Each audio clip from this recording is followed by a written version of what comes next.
To go. Okay, great. Well, good morning, everyone. Good morning. You guys know what I look like down there.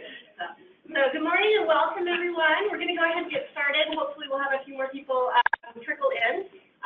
But let's go ahead and not take any more time and get this meeting underway. So we'll start with some introductions. Here's our agenda today. So I'll introduce myself, and then we'll go around and we'll make sure that the people on the phone introduce themselves as well. So my name is Mindy Tueller, and I manage the Medical Home Portal, and I facilitate this meeting. So I think pretty much it looks like everybody is a familiar face except for Neva, and we'll have her introduce herself in just a moment. So we're excited to have you here. So let's go ahead and do the folks on the phone so I don't forget about them. Okay. Ashley, could you please introduce yourself?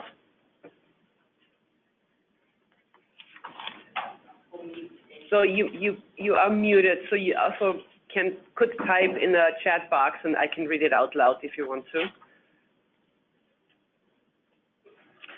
Or Melinda. Hi, I'm Melinda from Utah Valley Pediatrics Timpanogos office. I'm the care coordinator there. Morning, Melinda. She's from Utah Valley Pediatrics. So. Okay. Yeah. And then Ashley just typed in something, I think. Oh. I'm the care coordinator at the UVP patient office. Great. Okay. Thanks, Good. Ashley. Got Utah Valley represented. Good. Fabulous. Okay, very good.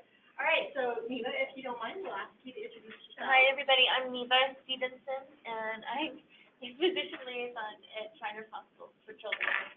3 weeks into the job. Here's my boss. Yeah, and now we'll just put Jill on the spot.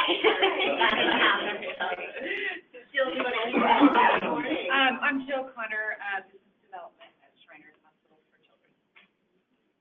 I knew I recognized you. My name is Gabi Baragoshi, and I work with UPIC, which is a quality improvement organization, and I'm one of the QI coaches, and also working with Mindy on the medical home. Hi, I'm Eric Christensen. I manage the Integrated Services Program at the Utah Department of Health, Bureau of Maternal and Infant Health. Nancy Cunningham, and I'm one of the pediatric care managers at the University of Utah Health Plan Healthy Medication. I'm Bobby Weddle, and I work with her. Thanks.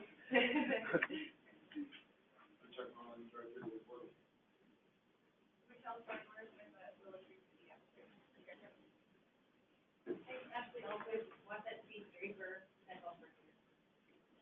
As well, Mary Carter's going to be Dusty Frisbee from a pediatric care coordinator. Margie Elson, Utah Valley Pediatric Geriatric care coordinator. Matt, care coordinator at the plaza. Wonderful, wonderful. And Gina and Kate? Gina Sola, that means directly and voices there at the company. And Kay Haynes with resources on national report. And so we'll just ask everyone to speak up today if you do have a comment or a question throughout the meeting. I think we have fewer speakers and thus mics than usual today. So I think anyone who's presenting, we should be okay up here, but for the questions coming from back there, it'll be a little harder. That'll probably be about the things that has been, because it hasn't been working for a long time. Oh, great. And I'm always speak up, okay? Speak up regardless. Yeah, regardless. Okay. Christina, I'm sorry to put you on the spot, but just since you just walked in, do you mind introducing yourself? Sure, Christina, and then I'm a care coordinator at University of Utah. Great, terrific. All right, well, welcome everyone. Okay, so just a couple of updates to let you know about. So we have a few new pages and a few updated pages on the Medical Home Portal. I probably won't show you right now, but we'll make sure that they're linked in the resources of the month email that goes out following this meeting. So we have a new end-of-life issues page, which I think is very well done. And we have an updated guardianship page. We have a page about understanding your health insurance, and one on services for the uninsured or underinsured. And then finally, one about organizing important information that links to the care notebook.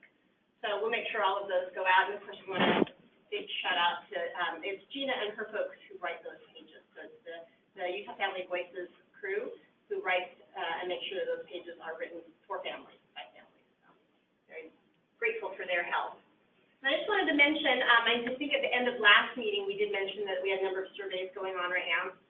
So I'm pleased to say that we have an adult provider survey regarding taking transitioning youth that has now gone out to 3 different organizations that have, family providers, internists and that sort of thing. And we're starting to see some responses trickle in, albeit a little bit slowly. And we have one more group that should be also sending that out to their membership. So our hope as a result of this effort is that the services directory in Medical Home Portal will contain some specific practices and organizations who have clinicians who are willing to see transitioning youth, and that information is level of comfort given various situations. Can you tell us if any of these are like Utah County area? They should be. Okay. Yeah. The organization presented to her statewide. Okay. Yeah, so we'll see what we get. I did see one response that was a little disheartening, because they have an opportunity to say that they'd like to be listed in the directory or not.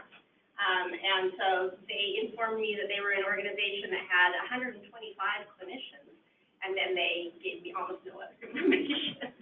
So it'll be an interesting experience.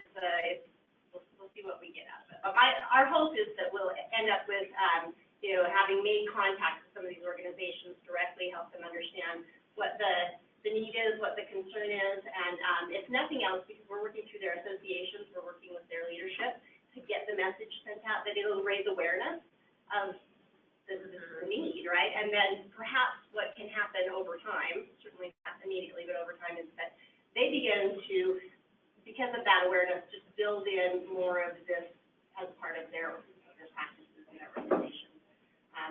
That's our goal. So, anyway, just know that that's going on, and we'll keep you updated as we see more information, and that'll be in our services directory as we get it. And then we also wanted to just remind you or let you know that we have that UCCCN survey that we are hopeful that everyone who participates in this group will take.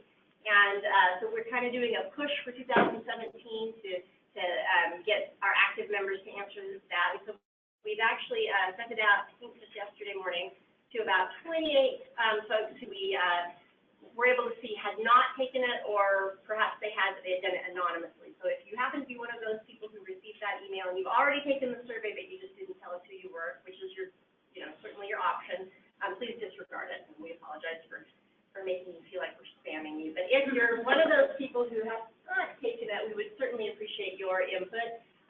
We hope that it won't take too long to actually run through it, and it just gives us some information about what your practice is doing around care coordination in medical home, and that's going to allow us, we hope, to take a look over time, see how things might be developing or might not in certain areas, and then help us to talk with you about where we should focus our meetings and our topics and our presenters and so on. Actually, I think the August meeting will talk a little bit more about that, and that survey will be.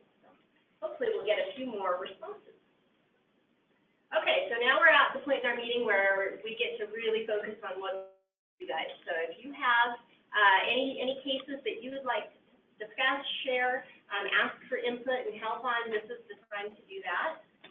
Alternatively, if everything's going really, really well, we'd love to hear about that as well. We'd love to hear about any new service providers or resources you happen to have come upon that perhaps others aren't aware of yet, and then we can make sure that we get those in the Medical Home Portal directory as well. So this is also the time if you've been using motivational interviewing in your practice, that we'd love to hear about how that's going. So all of the above. Time is yours, Ms. Lori. Anybody have anything they'd like to bring up?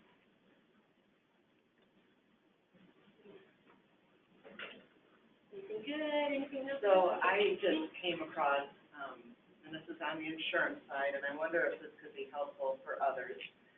So this is when a member will have Medicaid, and it doesn't have to be LDU, it could be, but it's secondary. So they have a primary insurance, and it could be, Aetna, United, Blue Cross, whatever. And so frequently, primary caregivers aren't too understanding of when they do get a primary, and Healthy U is secondary or Medicaid is secondary, that, and we're going to take incontinence supplies. So they're looking for their diapers, and they need to go to that primary insurance and ask them, who are you contracted with? Okay, and for this case, it was, they said, yes, we are contracted with Edge Park. So mom said, great, I want to start ordering my diapers and getting them through Edge Park. And then she just came into, she got her first shipment, and then it was a big holdup to get her second shipment. And what it turned out to be is Edge Park is contracted with, say, Aetna, but not for incontinence supply. Okay, so mom is, frustrated on that because it can't just come to Medicaid at that point. Medicaid will pay once they get a denial from the primary insurance.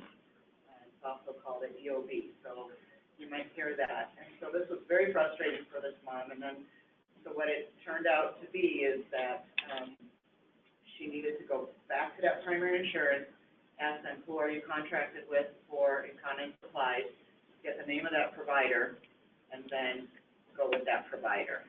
And those questions, we're contracted with Edge Park, but not for incontinence supplies. Like, encourage your moms to ask those questions, because it just causes a lot of headaches and a lot of time and frustration that is unfortunate.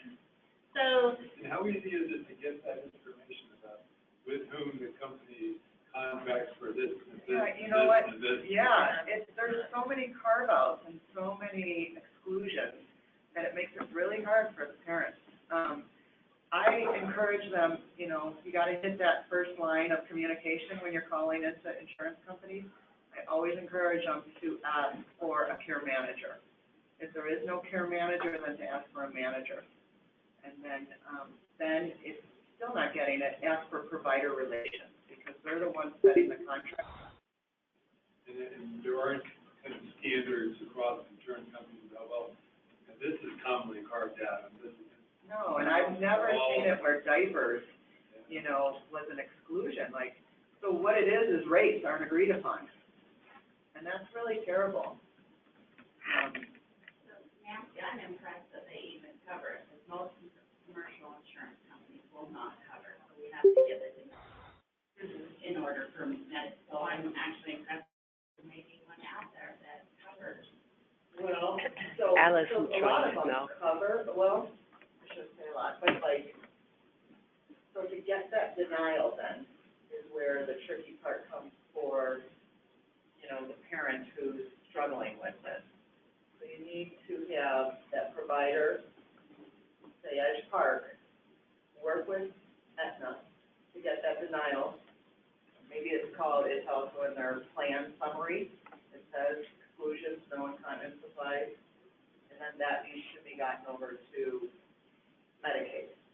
And once Medicaid has that, then we can go ahead and pay out and take care of the diapers.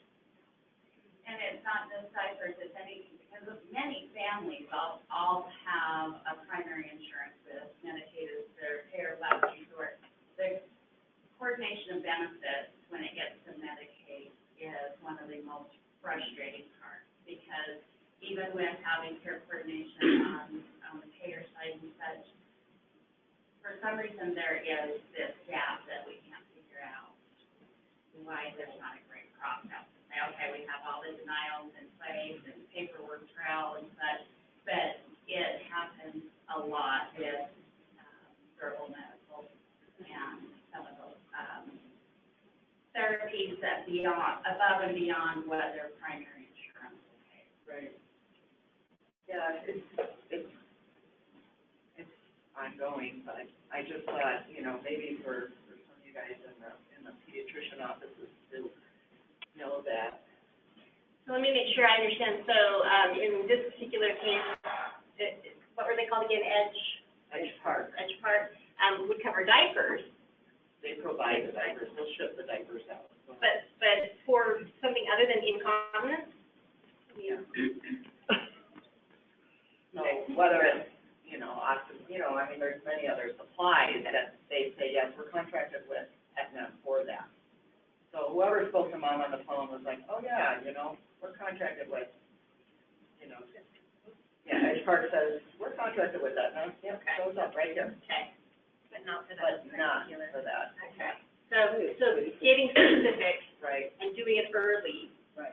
Is the key. Knowing when you're talking to your insurance company, to ask for a care manager, if not, ask for a manager. And if it comes down to supplies, specific carve-outs, then, talking to provider relations.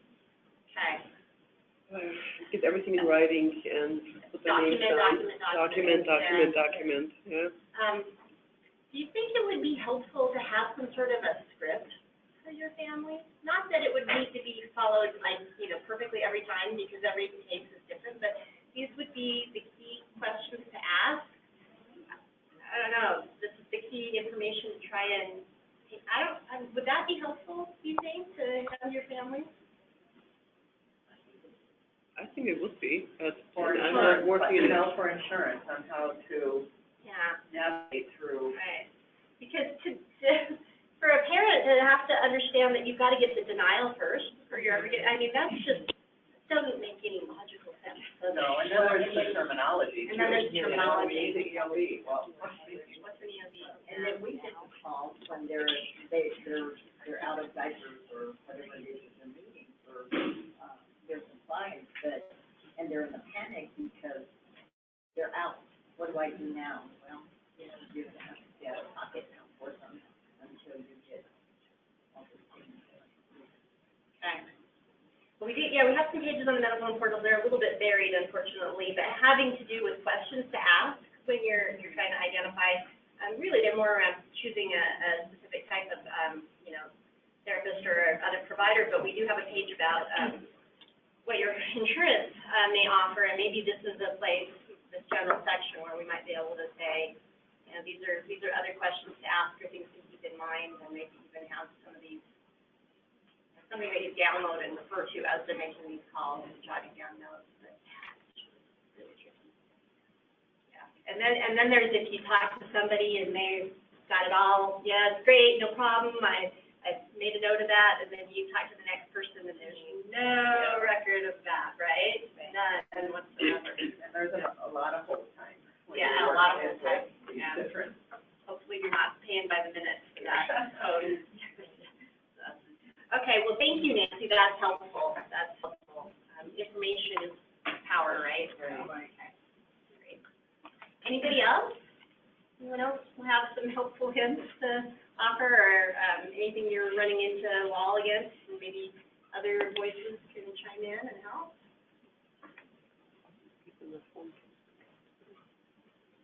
Someone on the phone saying something? No, okay. Yeah, On a resource reminder standpoint, I just wanted to remind the group of our special needs car seat clinic. That's held typically on the last Friday of each month, and I'll leave some of these cards here for you guys to take. Again, this clinic is staffed by our pediatrician as well as members of our wheelchair and seating department who have been specially trained and certified in fitting for special needs car seats. There's a specific number to call to schedule an appointment at this clinic, so definitely take advantage of this resource for your family. Great. Typically the last Friday of the month. Yep. Okay.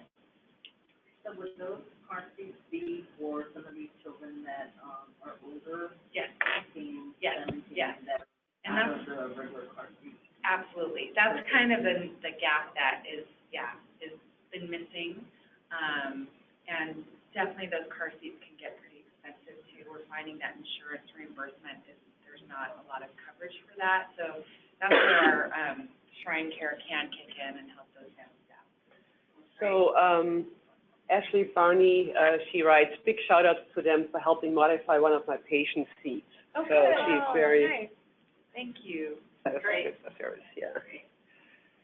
Very good. So And I just wanted to give a status update on University of Utah Developmental Assessment Center. I can't remember if we mentioned this last month, but University Developmental Assessment Center did not renew contracts with Utah Department of Health. So as such, they will no longer be doing traveling clinics. In the past, they had provided clinics around the state in probably 5 or 6 different sites, and they will no longer be traveling to those clinic locations. And, you know, that may not affect some of you. Most of you are more Wasatch Front. They have moved out of the Children's Special Health Care Needs building at 44 Mario Kentucky, and they have moved across for clinic purposes over to the Eccles outpatient clinic. There is not, from what I understand, an abundance of clinic time for them, however, and so they're trying to take advantage of all the times that they have available to them, but because of that, there is now quite a backlog to get kids in. So if you're referring families there for maybe an autism evaluation or something like that, and when we spoke with them yesterday, they indicated that they're almost 6 months out to get in. I know that's discouraging to families, but I always tell people, you never get to the top of a waiting list that you're not on. Just get on the waiting list, explore some other options, but, you know, they are still a very good, viable, nice option for folks. Just get on that waiting list, and we're hoping that as space frees up over at Eccles, their schedule will loosen up just a little bit. They're bringing some other providers on board as well, and I think eventually it will even out. It's just right now there's never really big impact. But fortunately, all their phone numbers and contact information stay the same. So if you do want to refer, please get those to the timeline over there. Why did that happen? Why did they not receive? Just a lot of different issues. It's been a little bit fractious over the last couple of years. I think ultimately, though, the university wanted to do things a particular way, and by not renewing the contract with the University of Utah, they were free to do it exactly as they wanted. We were paying for this with Title V maternal health block grant funds, and we have to report certain types of things federally on some of those grants. And so I think ultimately it gave the universities a little more freedom to kind of chart the path and the direction they wanted to go without having to really pursue some of the Title V requirements. Do you know how they're billing that now? Well, it's a little bit tricky right now. We actually work in a full negotiation contract with them, and when we got the certified letter from Dr. Ed Clark that they weren't going to renew, we were really surprised. And so from a Department of Health level, maternal and health bureau, we kind of had to jump in and try to figure out what we're going to do during the interim. Unfortunately, as you know, most things don't turn on a dime, and definitely anything state government doesn't turn on a dime. So we're kind of punching right now, trying to figure out what we're going to do. We're going to try to see if we can get some traveling clinics in at least 3 locations rurally. So we're exploring those options with local health departments. Trying to see if we can have some sort of, for lack of better words, an RFP for some of the providers in the community to see if we can bring in kind of a multidisciplinary clinic that we would staff. We would anticipate probably at all 3 of those sites 6 clinics a year, so an every other month scenario. And, getting that in place could take several months to happen. So we're also working on ways to help families with travel to get up to Salt Lake that we would take care of through integrated services program at the Department of Health. If families are Medicaid, we're not able to pay for those services. We can't pay for service that Medicaid is what we cover. So those families will have to submit for reimbursement. Our biggest concern is those families who may not be Medicaid eligible but still aren't, don't have lots of discretionary money to travel with. So we're trying to say, can we implement some sort of an eligibility process that helps some of those families come up with Salt Lake?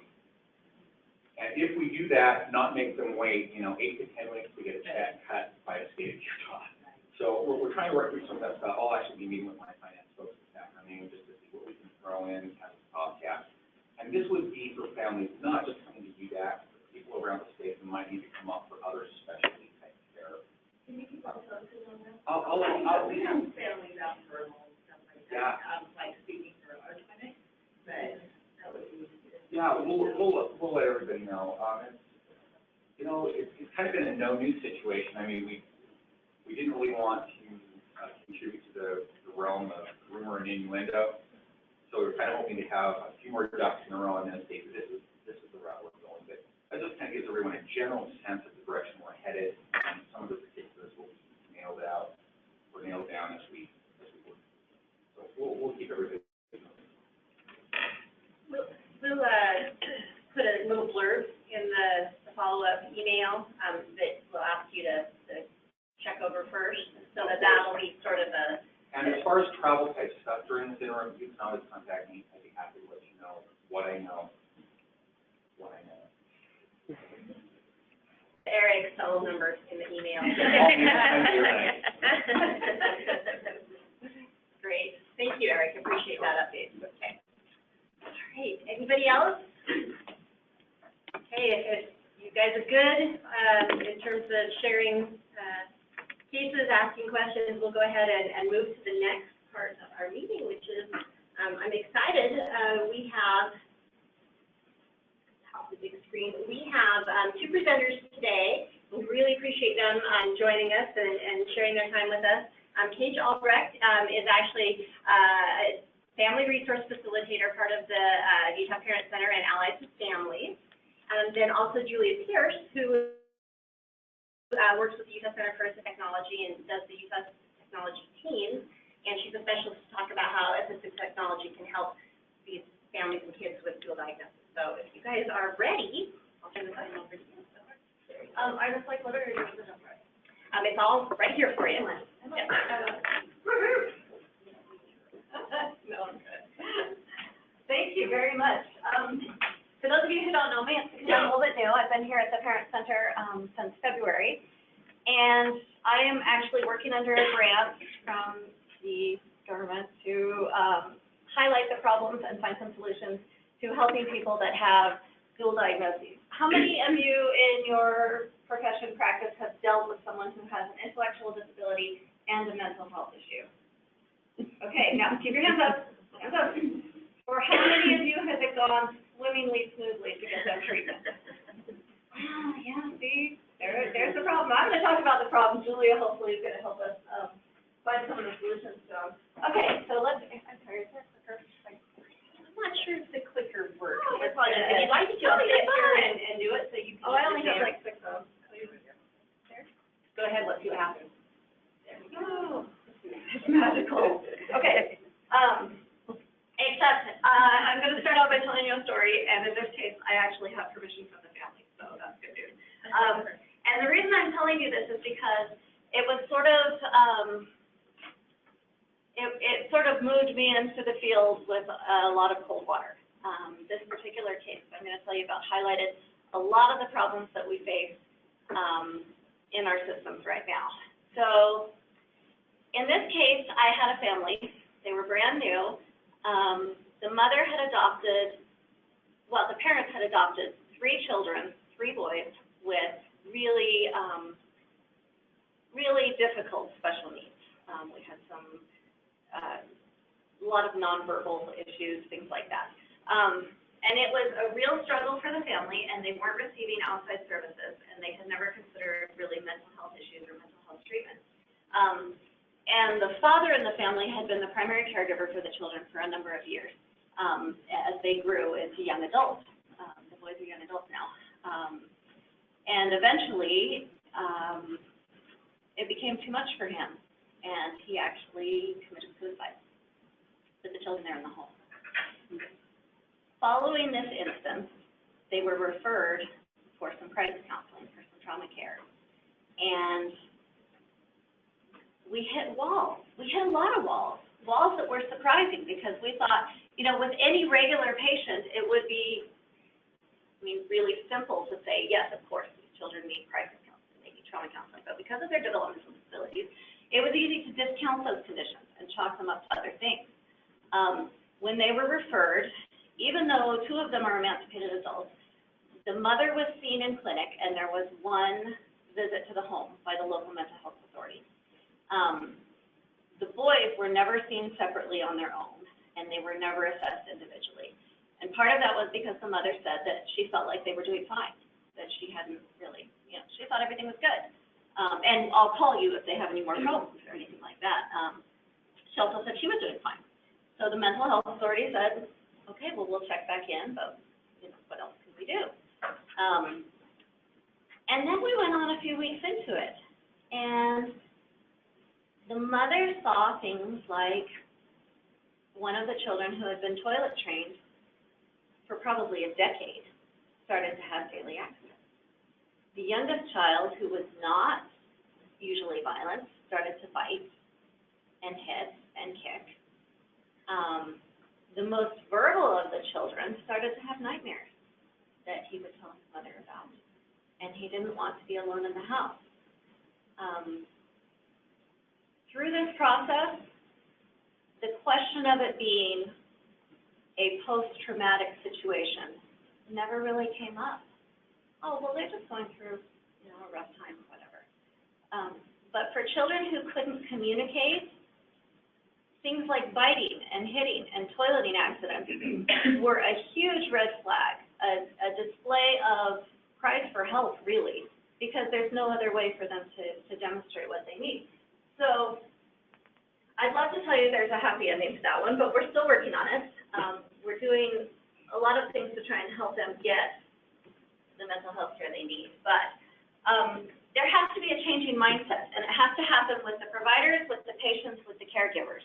Everybody has to understand that there's a huge prevalence of mental illness within the community of intellectual and developmental disability. In fact, most experts estimate that 5% of the intellectual disability population has a mental health issue that needs to be addressed. But the instance of them receiving care is incredibly much smaller than in the regular population. So why do we say that this happens? Okay, so for me, so far in my experiences, it's come down to awareness, acceptance, access, and ability. So let's talk about those things for a minute. As far as awareness goes, I don't know if this one will come up, but I really hope it does. Okay, hey girls, systemic stigma and fear prevents real change around mental health, but I'm not afraid to look deep in your eyes. And that's the way it is, right? So they're so much more likely to suffer mental illness than the regular population, so much less likely to receive treatment. For those of you who are at home, I'm sorry it's not on the slide, so yeah, but I'll be taking a lot of the research from an article in Social Work Today from volume 10, number 5, page 6. It's titled Co-occurring Mental Illness and Developmental Disabilities by Maria Paterno. And also from the NAD website, they have a tab on information on dual diagnosis, which is really helpful. Okay, so they outline a few of the ways that awareness is not as good for people with intellectual disabilities. So they have social conditions that are different from everyone else. They don't have as much exposure, usually, to the regular population at large. They have limited coping because of their language difficulties. Oftentimes, people with intellectual disabilities don't have as much social support. They can have central nervous impairment. All of these things are really a recipe for having a higher instance of mental illness or mental health difficulties. So just to make it plain, though, before we go any further in the conversation, I probably should tell you a lot of providers equate dual diagnosis with a substance abuse and mental illness.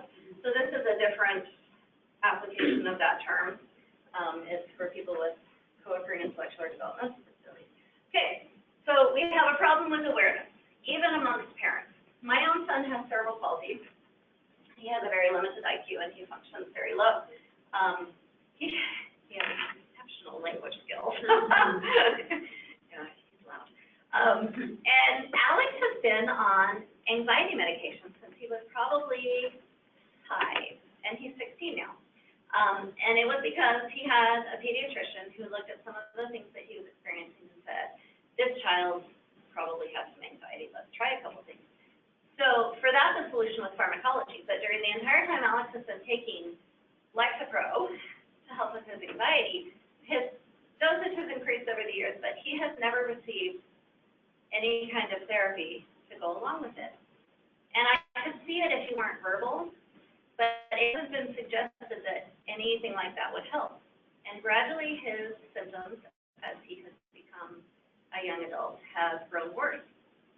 So in addition to the pharmacology, we're going to be adding some behavioral therapy. As a matter of fact, I have the consult this afternoon. I'm so excited So, yeah, but he has great communication skills. What I found with the providers is, a lot of times they'll say, well, what can we do if he can't talk, if he can't communicate, if he can't tell us? And that's where Julia's going to come in just a minute. Okay, so awareness is a big problem. There are lots of reasons why there's less acceptance. A lot of times, the conditions for someone with an intellectual disability, they can mask the symptoms of a mental illness because it looks the same. You know, is he having a meltdown because of the autism, or is he having a meltdown because he has severe anxiety that we need to treat? And they exhibit in a lot of the same ways. For this particular parent in the story I first told you, for her, she didn't consider that it was a mental illness component, but there was a marked difference in the behavior of her children from before the event and after the event. And I think for a typically able child, mental health treatment would be the first place we'd have gone. But because her children were not typically able, it was easy to chalk those things up to something else. You know, well, he's grown, so that's why he's wetting the bed. You know, things like that. But considering the life events that they had had, it was important to look at the habits and their behavior. So for providers, it's difficult to distinguish between mental health behaviors and disability behaviors. I get that. You have to try different strategies. Also, there aren't a lot of treatment strategies available for those with the dual diagnosis. In fact, a lot of standard clinical graduate programs don't include anything to do with dual diagnosis treatment. So when a clinician is faced with a case like this in practice, they don't know what to do. I mean, how do we treat it? Communication skills are hugely important. A lot of programs try using things like manipulative or art therapy or music therapy, things like that. It's harder. It really is to try and treat those things, but it's so much more necessary. For parents and caregivers, I do hit that brick wall where the parents are like, no, he has cerebral palsy. How could he have schizophrenia or something like that? Well, you can. You do. It happens a lot. So they're unconvinced that the children need the treatment. And once you convince them that they need the treatment, it's hard to find a place that can do it. And also, I know you work with these parents. They're up to their eyeballs in OT, PT, speech, and just one more thing, one more problem my child has, one more diagnosis to tack on. And that can be hugely challenging and frustrating for parents and as parents. Okay, so we talked about this. A lot of them in the healthcare field feel unqualified to treat the disabled. Also, insurance coverage can be challenging because there is a question of primary diagnosis. And I'm sure a lot of you have run into this, where usually the mental health issue falls secondary in terms of diagnosis to what cerebral palsy will be the primary diagnosis, and anxiety comes secondary. And a lot of times insurance coverage, it can matter. Your access can matter, whether or not you receive care. Gina's had a case like this not too long ago where there was care denied because they fell into this crack of, well, which diagnosis are we going with? And so that's going to be a changing mindset on the part of providers and also for insurance coverage because that's something that's faced families. Okay, so our abilities. There are, I know, right? I like the black one because I feel just like that. I was showing this to my oldest son last night. He's 18. He's like, oh yeah, Mom. Because he helps with his brother life. He's actually one of Alex's respite workers. Okay, so education on training. This is difficult because you can't just sign up for, the local class down at the Y and how to treat co-occurring dual diagnosis. There are a lot of good resources out there, some of the ones I'm using today. I think anybody who wants to learn more should hit the NAD website very first. It's NADD. They are a huge repository of information, and they are gradually raising awareness in ways that I'm so impressed with. They have great information on there. And practices need to become more open and accepting of these patients. Again, it all goes back to the changing mindset. You need to understand that these kids need it more, get it less, and it's frustrating. Parents and caregivers need to be supportive and also need to be supported because a lot of times the mental health issues even go back to their family situation, and that's frustrating. So everybody can improve their communication methods to provide effective effective treatment strategies. Ooh, it's Julia, we're almost Julia. So does anybody have a case maybe that they've encountered in their practice where they've had difficulties like this? I'd love it if you could tell me how you overcame them, but if you didn't, that's good too. A case where you had a family that needed this kind of care and it maybe wasn't identified or put into practice. Mine's not exact, but I had a kiddo who a service was denied because it was a carve out. The state takes care of mental behavioral things and we take care of physical things. But when we just, I mean, as soon as I heard about the case, it was apparent that this service that we would provide for a child without a developmental diagnosis, if we put a different diagnosis first, it would be covered. And so we were able to say, no, this will become a medical issue. If this is not treated, it will be a medical issue. So yes, we will provide the service. And so they would have, but if that had not happened, would they still have provided the service, or would it have just been a denial situation? The system is set up to deny for a mental health diagnosis. It has to be set up because those silos, they're separated. Yeah. So for now, until we can somehow get integrated, single payer or something system. Right. For now, we just need to communicate. If you have someone that you're like, that you feel that this is a medical, just talk to the care manager. We can see, and if it's not something we can provide, maybe we can find other resources too, so. That's huge. So don't give up. Yeah, well, and we're finding that places like that, where you have one-stop care for everything, are more successful at treating this than others. They run into the same kind of difficulties. I have a case now, I also have permission to share this, where a child is in the juvenile justice system and has hit a frustrating barrier because he's been part of a complete care system that does not feel adequately trained to treat his condition. And so they would like to send him out. The problem is he has come back as having a low enough IQ that they won't refer him because they don't think he's smart enough for it to help, is basically what it came down to. So in some ways he's being discriminated against based on his IQ because he's not going to be successful in the justice system because he just doesn't have the intelligence and can't find somebody who will treat him. So he's not allowed to be reunified in the home until he has treatment, but nobody will give him the treatment. It's frustrating. Yes? Dusty?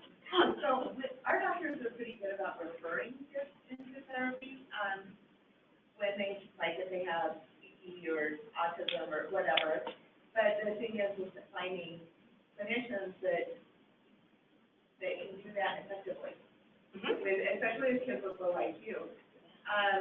And so, I mean, we have one clinician that only works with young children, and she does excellent with their real diagnosis. And I've got maybe, 2 or 3 that will pull in for the older kids, but really, nobody's really trained. I think they're willing to try and do their best, and they tell them, this isn't kind of where I've been trained, but I'm willing to work with you and give it a shot. So it's frustrating.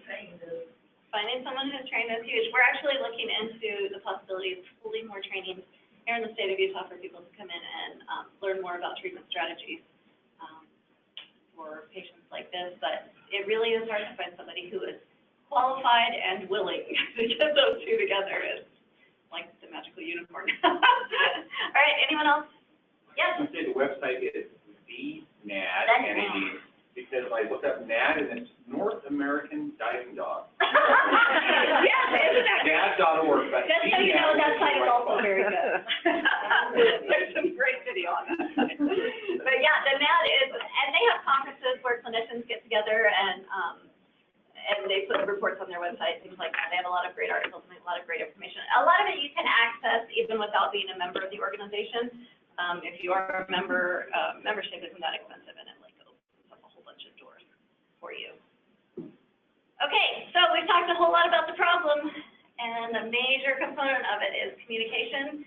I found that to be true with my kid. I found it to be true with all of the case studies I've talked to you about today. So we're going to toss it over to Julia because she's going to give us some options on how to work on that. There are really some options. Thank you. So I have one friendly face in the back. Hello, Miss Liz. So just another plug for NAD. I'm actually on their board. I've been their family committee chairperson for about 10 years. So if you want more information about the NAD, I would love to get more people here. In Utah, generally, I am the only person from Utah who attends that national conference. This year, we're presenting a few times. One of them is on silos. And I think it's making the professional twitch. So I flip my badge and take off my work hat when I get to have that conversation. But that's one of my other hats. If I flip through a couple of hats, don't get busy. We all live in multiple worlds. I have a little dry cough. I think it's this high pressure that will not go away, so I may have to take a couple sips of water. My other role, which I'm here for today, is assistive technology. Who has worked with kids who use assistive technology in any way, shape, or form? Only a couple. Okay. All right. We're going to kind of go through this quickly, showing some ideas. So assistive technology is one of those things that students from 3 to 22 should have looked at every year on their IEP. It's one of the consideration markers. Every year, every student on an IEP should have that looked at. We're finding that's not always happening. If you have children who are on IEPs and they feel like their needs aren't being addressed, hopefully I can give you a resource that they can tap into through our schools. We'll get into that.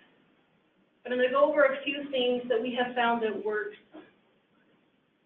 And it's not high-tech. None of this is high-tech. None of it will cost $15,000 because we need things that are doable. And if we're fine-tuning this even further into assistive technology for people who have a dual diagnosis, meaning intellectual disability, developmental disability with a mental health need, then I'm going to fine-tune it even closer. There are thousands of options. We can talk for hours and hours and hours about the options for assistive technology, and I'm going to pull it in, show you some things that have worked and why they're working. So first of it, it needs to be doable. If I come into a situation and do an assessment in a school setting, in a clinic, in a home, and I say, hey, this is what you're going to use, it's not feeling very doable for anybody. We have to get buy-in. It can't be overwhelming. Paige mentioned before that there's enough therapies, and I feel like I'm going to split the room with that pillar. So I'm going to split the room. There's enough therapies going on. I remember, so one of my other hats is we had a son with multiple disabilities, and we would walk out of physical therapy, and they would say, you need to do this and this, and I said, you got to give me something I can do when I'm walking into the library, because our speech therapist also asked us to work on literacy. So they did. They gave us curve walking. Curve walking is physical therapy when you're walking into the library. Things have to be doable with assistive technology. I can't give somebody a device or a system of support that is going to take 40 hours a week. That's not going to happen. And it's not really kind of me to say, well, gosh, your child will never blah, blah, blah if you don't do that. We have to be very careful that we don't do that. We need to stay focused on these kids' needs. What are their exact needs? Do they need to request a cracker? Do they need to request talking to grandma? To request whatever it is they need to do. We have to look at what those kids need. And we have to be creative. So part of the creativity is maybe taking something out of the box and then changing it 90% to make it work for the person that we're working with. Part of the federal definition under IDEA for assistive technology is any device, whether commercially, handmade, modified, to maintain and improve or, there's one more word, a person's activities. So we have to remember that the scope of assistive technology is huge, but we also have to be creative. There are thousands. We have a equipment room has 1,000 items in it, and every one of those items I can change any way that I need to. But I may find a student that nothing that I have in my little equipment library is appropriate appropriate, and then we better make it, which is kind of the joy of where I get to work now. We also need to look at the people who are around the person. And if I have somebody who wants to use an iPad, but they're a very active family, and they go skiing and boating, and they love the splash pad, an iPad in those settings may or may not be the safest thing to use. Meaning, iPads aren't great around water, or mud, or dust, or dirt, or grime, or ketchup. Just saying. iPads are awesome, but it's not the only thing available to us, so we need to make sure we're going into that realm and considering what that person needs who's supporting our child. Does that make sense? Okay. And then we have to create a plan. If I leave, and I have sometimes left a meeting going, oh, the plan, and then we go back in and have another conversation. But the plan can be for implementation, ideas on when to use a piece of equipment or a system of support, who's going to do it, who's in charge of doing the upkeep, who's going to train the family member and the teacher and the care provider, all of those nitty-gritty parts that will make assistive technology actually more successful. So the terms that we use for those is device and service. Assistive technology includes both. It includes both the device and the service, which means all of that support, all of that other information. So we're not, there was a term, drive-by assessment. We don't want to be doing drive-by assessments. The device and the service always must come together, and we need to do that with the plan. So there are three things we have found. It's interesting, as I've been doing this, I worked in a school district for 19 years, and I've been with this state agencies. I have 6 directors. I know you're all jealous. It's awesome. I have 6 directors. There are 3 things that we've been able to find that are the basics. We can add a lot of fluff, but there are 3 things, and those are on the bottom. People need to be able to predict what's coming. Again, this is fine-tuned, interestingly, for many areas, including people who have a dual diagnosis. They need to have options, and we're going to talk a little bit about what that can be. And then somebody needs to know what in the world the behaviors are telling us. Behaviors are a big part. Paige told a couple of awesome stories. I have another 1,000 about that piece of them. Okay, so to be able to predict, who uses a calendar or a schedule in here? I have 3. One I share with my directors. They can see where I'm going. One is my family calendar. The husband gets to see where I'm going. And one is mine that has all the rest of those. Call here and here and here and here and here. 3 calendars. When I make appointments, I check 3 calendars every time. So we all use this. What we're seeing in schools is we might be using something like this early in a child's career. Who is seeing something like this? Picture schedules. It can be used in conjunction with what they call PECS, Picture Exchange Communication System. That's true PECS. Then you know true PECS. Okay, good. I mean, okay. These are just picture symbols. On this one you can see there's a couple of photos on here. Maybe you can see there's a finished pocket that does come from that communication exchange system. We see this often in preschool and kindergarten, and then they disappear. Why would they disappear? You think everybody can read by that point? Everybody can read by that point. Okay? They should know the routine by now. You're like, oh, we're a week in school. You should know what's there. I love that tone of your voice. That's awesome. They should just know the schedule. Well, people get lazy. There's a lot on teachers' plates. There's a lot on teachers' plates. There's a lot on families' plates. Those are what we're hearing. And then I ask the teacher where their schedule is. And it's this beautiful planner with details. And it might look like this on their board. Many of our students have not been able to learn how to read yet.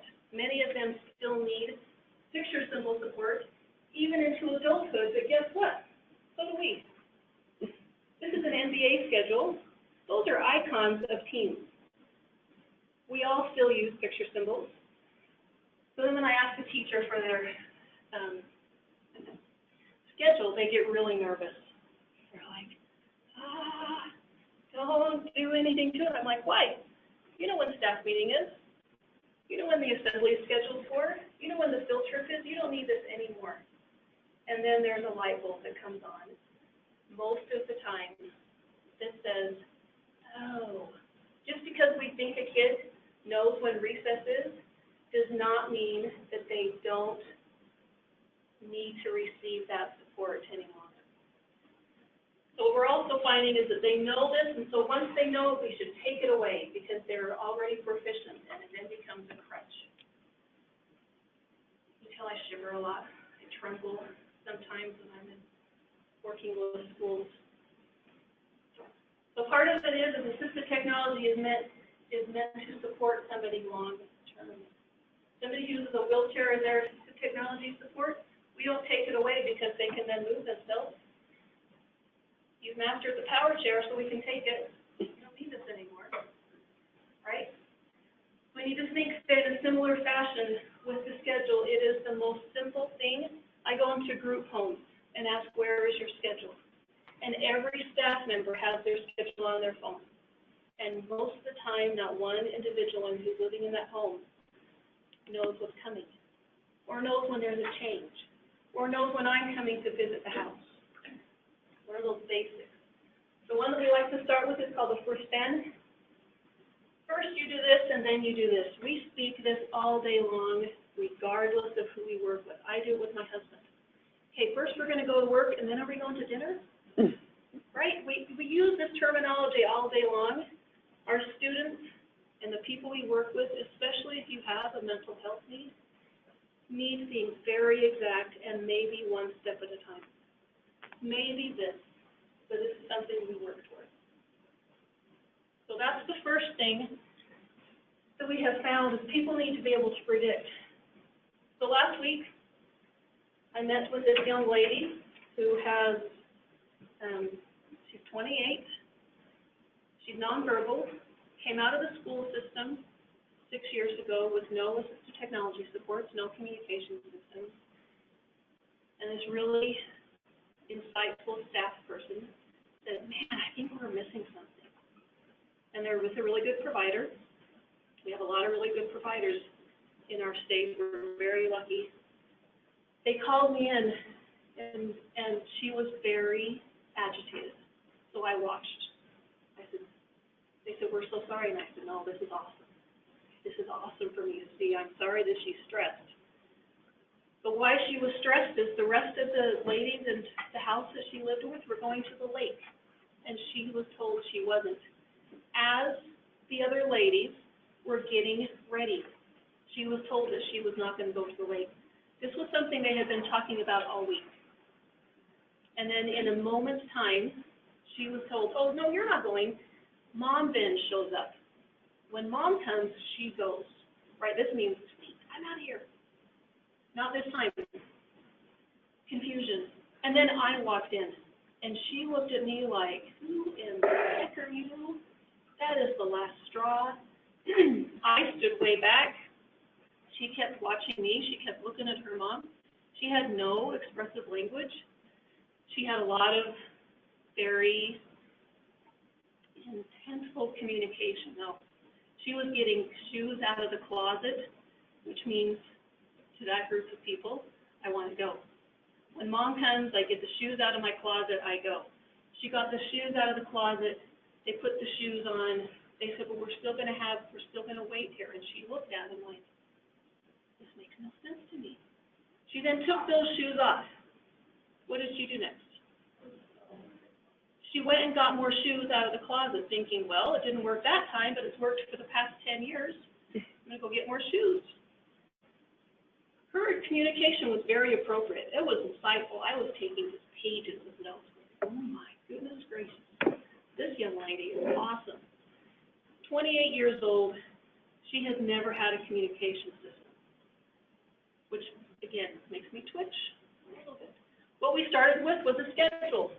I said, please tell her when somebody is new coming to the house. We got to tell her that there's going to be a change today, because it took her 45 minutes of really intense moments of confusion and self-injurious behavior. And her poor mom was just beside herself.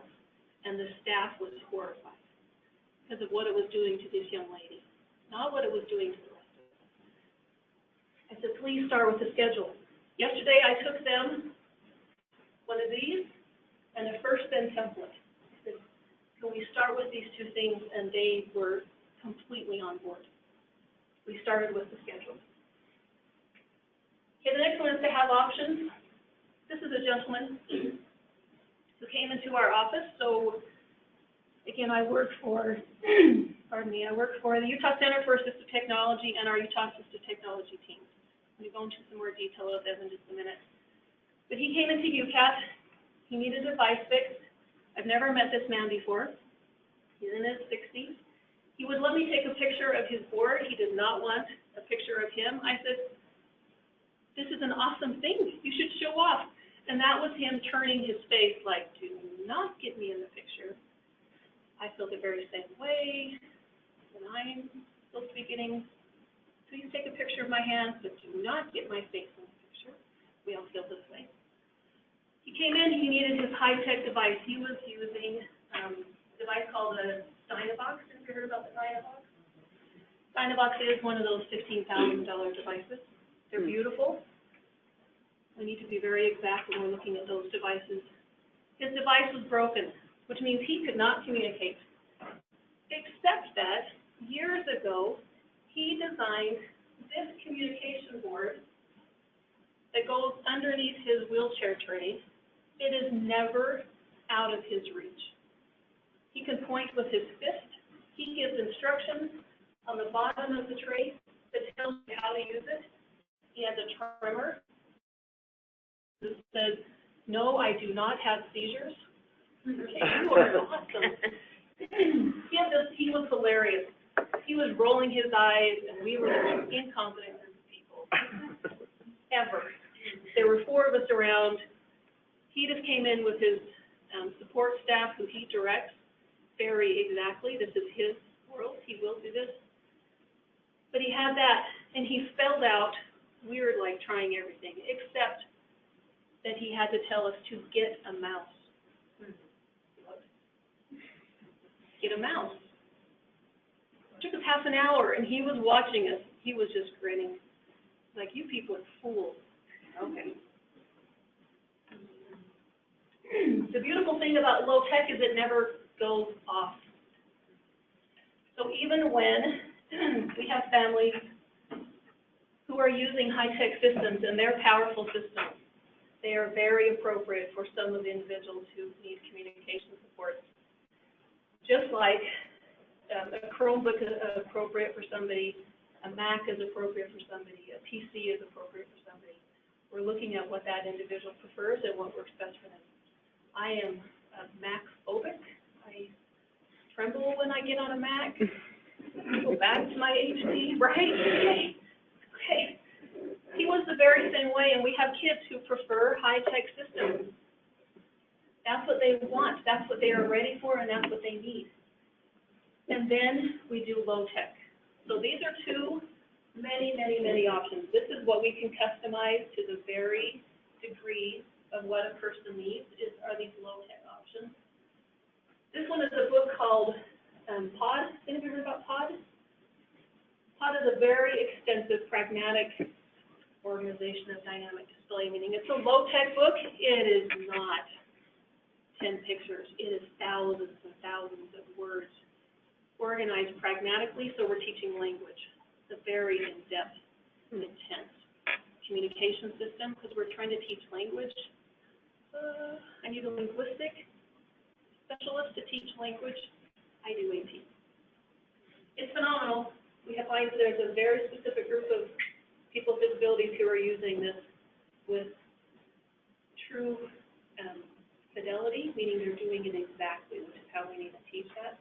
And then we have something like this, which is a communication board that allows somebody to tell a caregiver their schedule. So what this one was, take a bath, brush your teeth, have dinner, clean up dishes, take your meds, blah, blah, blah. This was their nighttime routine. It was 20 steps of a nighttime routine. So this person, when somebody new came into the house, got to direct what their schedule was. Apparently, this person needed to eat dinner before the meds were given. What if you don't know that? What if in your own, you have to take meds before you eat, because that's, you have to have meds on an empty stomach. This person got to direct what they were telling their caregivers to do, including, dad. Dads are awesome, we love them, but they don't always know the exactness of a schedule. Vice versa, neither do moms all the time. So we're trying to give support. Made a communication book for a young lady last month who has a degenerative muscle, neuromuscular wasting disorder. 4 of the kids in her family, 4 siblings, have the same neuromuscular disorder. Showed her a ton of things. She wanted a communication book so that she could go to church and give a lesson. Good on you. What do we need to say? Tell me what we need to say. Took us days and days and days to figure out what she needed to say. And then I needed to find the words to put into a communication book so she could go to church, which was her preferred activity, right? She didn't have preferences. And participate in whatever it is she wanted to do.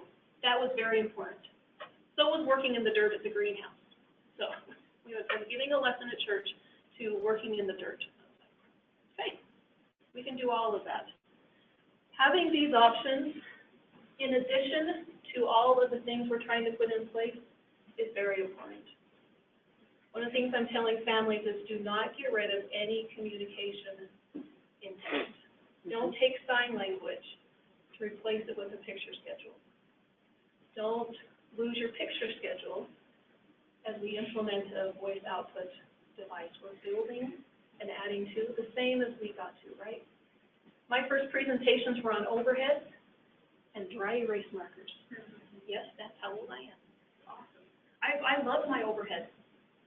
I loved it. I could move it. No, that's what we did. We have to build on what we know. Okay, my last one is something called the communication passport.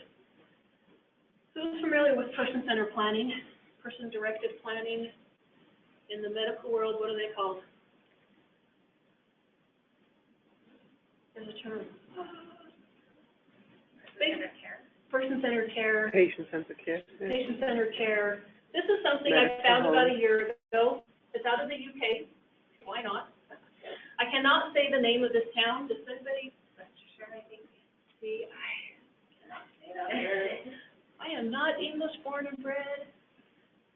So is this, it's on YouTube. It's a phenomenal video of this group of parents who were talking about how other people need to learn how their kids communicate. This is not device connected. This was reading what is happening to a person, what it means, what you should do, but starting with what happened before. So sometimes I show this to a group of support coordinators and like, oh, it's like a behavior plan. And I'm like, no, not a behavior plan. This looks like ABC, antecedent behavior consequence. But we are not looking at consequence as something that happens to them. The consequence is what I should be doing. I am the one who is supporting whatever is happening here. So in this example, they start with this box. This is what you see. Again, thinking about a person with an intellectual disability and a mental health need, what are we seeing? Fighting their hands. There's some tense shaking. There could be some rocking. People get stressed and all of a sudden, I do the same thing. I love rocking chairs. Doesn't mean I have an intellectual disability. It means I'm human, trying to self-regulate. Other times we may see somebody white-knuckled at a door. You may have folks come into your clinic and the kids have a hard time walking through the doorway. Has anybody ever seen that? It's the most amazing phenomenon.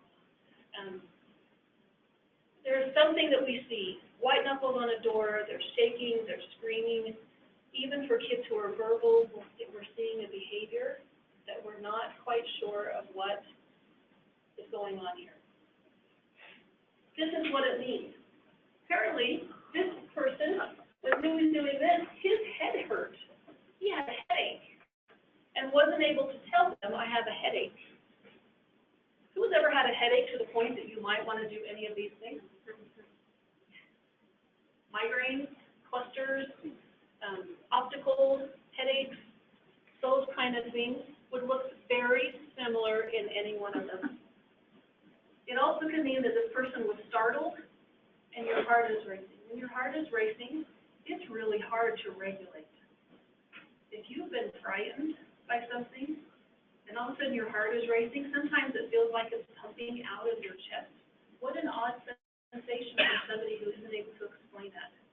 You're doing. The next one is what you should do, meaning the care person around them, the adult. What you should do is speak calmly, move me away from the noise, sit quietly. This is not takedown. This is not MANT. This is not consequence as in behavior intervention.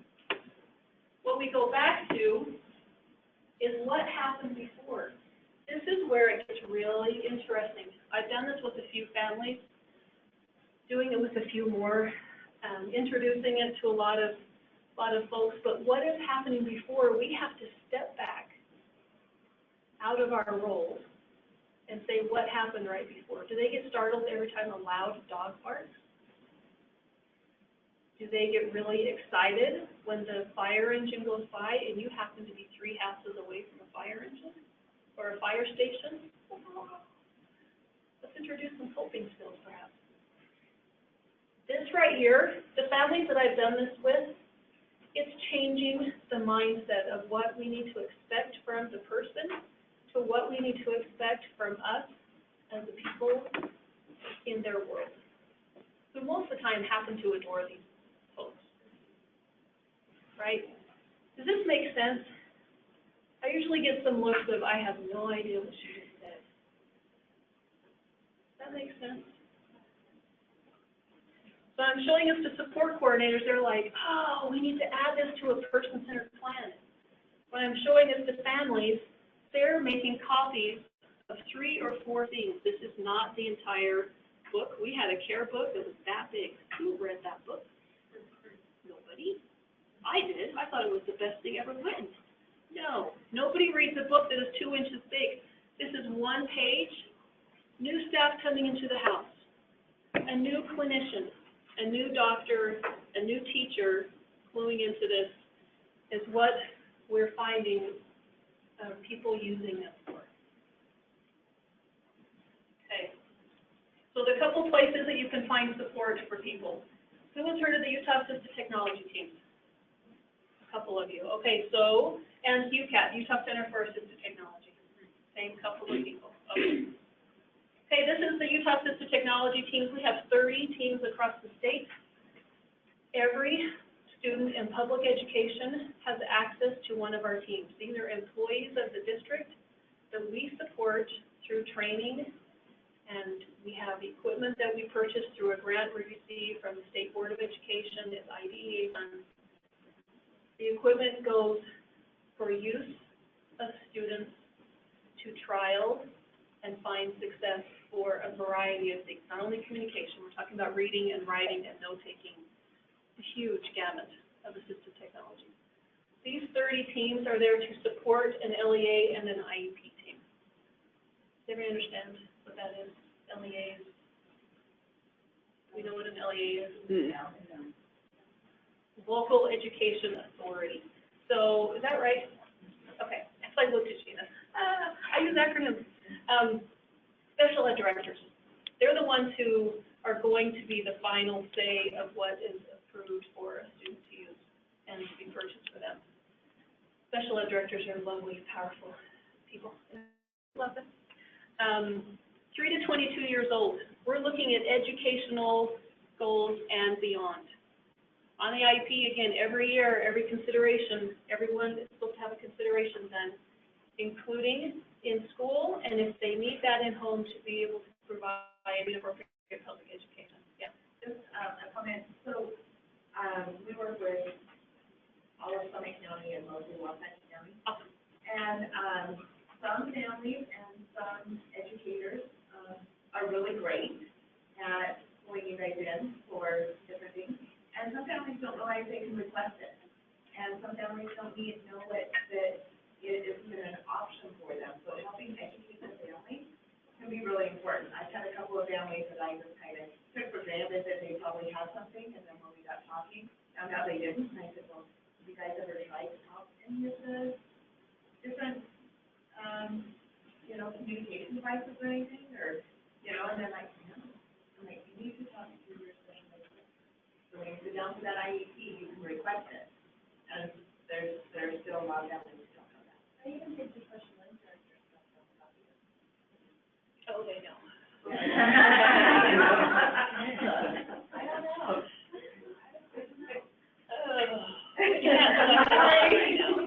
Cat, am I speaking? Turn my badge. So what we're finding is sometimes people don't realize that assistive technology is for more than those kids. And I use air quotes, those kids. Meaning the person who needs the $15,000 communication system, and then they're terrified to say, if we say that that student needs a $15,000 communication system, then that's us providing it. Like, okay, so let's have the conversation first. Just because you're terrified and don't know of all the options does not mean that the consideration conversation should not be happening by law. It's one of the powerful points under Individuals with Disabilities Education Act. You see why we use acronyms? IDEA, it is one of the very few things that IDEA says will be addressed for every student. It's one of those things.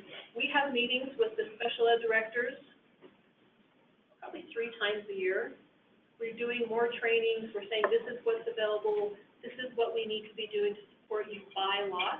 We're supporting that special ed director, that LEA. So when we get comments from school teams or families saying, I don't think the special ed director knows, I think they know. I'm not sure the teams, the IEP teams in the schools understand how important it is, that there is support there to help them implement it, and that it really is a requirement. I don't like using the law. I don't like throwing that at people, but we do. Like, so there's this thing called IDEA. There's this thing called FAPE. There's this thing. This is really important. This is really important. I do know that some, and I know your school districts, and I know your teams that are up in your area, depends on the school that we walk into, and that's the principal who may be having the conversation with their teachers. And then if there are times where you guys are hearing that there are parents that are not finding support, please let us know, because we need to then work through our next steps of making sure that people have an appropriate training on the administrator side and the family side. The family can be the advocate that they need to be. Yeah. So the teams, the UAT teams out in central Utah, they'll travel the 3 hours to get to the school on the western border. Right? Do you have a school? Do you have people out? Not a specific one with that, but we sometimes know of kids that need communication devices that we have to get this all rolling sometimes. It's our job. And with that, has there been a change in the law over the past 2 years? Because we used to do eval for these devices, meaning Medicaid. Okay. Sure. So, the Dynaboxes and this and that, and then we even went into trying to look at iPads, like how can we, and then it seemed like, and this was probably maybe 18 months, we're not getting those anymore. We're not getting those referrals. So is it going through the school, through the IDA, and through the school now? Because we're not seeing them come to site anymore. I think there's been a shift in that people are understanding what our teams are there for a little bit more. And again, assistive technology is huge. It's 1,000 options, and this communication is one piece of it. I also think that there is the new realm, like I mentioned, the pod. That starts as a paper, it's monstrous. But it starts in that format for a long period of time, years, because we are teaching pragmatics. We're teaching that if you want to say something, you go to the tab, you flip the tab, and teachers are wearing them. Kids are not wearing these books because they walk. There are probably 3 to 4 pounds of communication books. There's been an increased interest in those type of books. And we're also finding that communication on an iPad or a high-tech device is not always what is needed or appropriate. So an iPad can do 1,000 things. We try and lock it down to do one thing, because that's what communication should be about, is one thing. And the kids get really frustrated because they want to be going back to their games. And we're saying now this is for communication. So it's not always a good fit, and part of that is the exploration piece that the teams may be looking at differently, the teachers may be looking at differently. I know in our team, so this area, Juab, North Sunpeak, South Sunpeak, Sevier, Paiute, and Wayne is one team. What? That's one team. Population. Our teams by population. There are team members in each of these districts, and Paiute is they're an awesome game player. They're 15 people, but they have an awesome system of support down there. Tippik, where's Tippik? Tippik is a team or an area that we've not seen many requests from until last year, and the special ed director out there saying, wait, why do I have kids that need reading or writing or communication, and I don't know what to do? So we're now going out to West Desert. Let's support these teams. If you have questions, I have my cards. You're welcome to contact me with specifics about the folks in your area. UCAT in the seconds that I don't have left, but I'm going to talk about UCAT. Well, the other thing I think too is the high-dollar technology that is continually changing.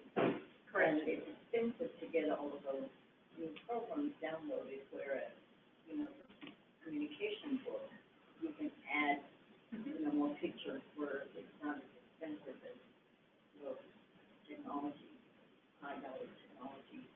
The implementation for both is almost exact. They both take so much time to implement well. It is not just showing a kid something and saying, well, there you go.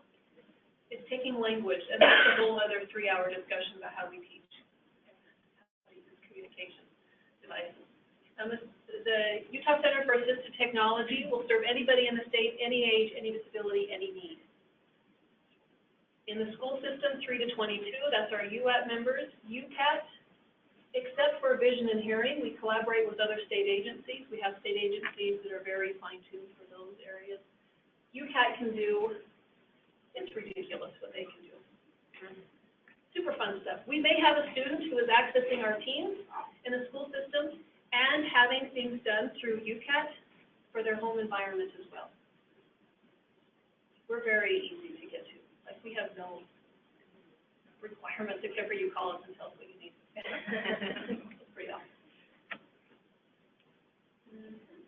Okay, I went a couple minutes over. Sorry about that. Any last minute questions? Again, part of the power of this when we're looking at kids who have mental health needs is we need to remember that these things need to start when they're young. If you have a 6 or 7-year-old who is having some anxiety, put a support in place when they cannot tell you what is happening with their own experience. A feelings page, if kids could identify their feelings, if I could identify my feelings, if we all could identify our feelings, that would be a beautiful point. And again, I have my cards if you want to talk further about the folks you guys support in your areas, that would be great. Thank you. Great, thank you.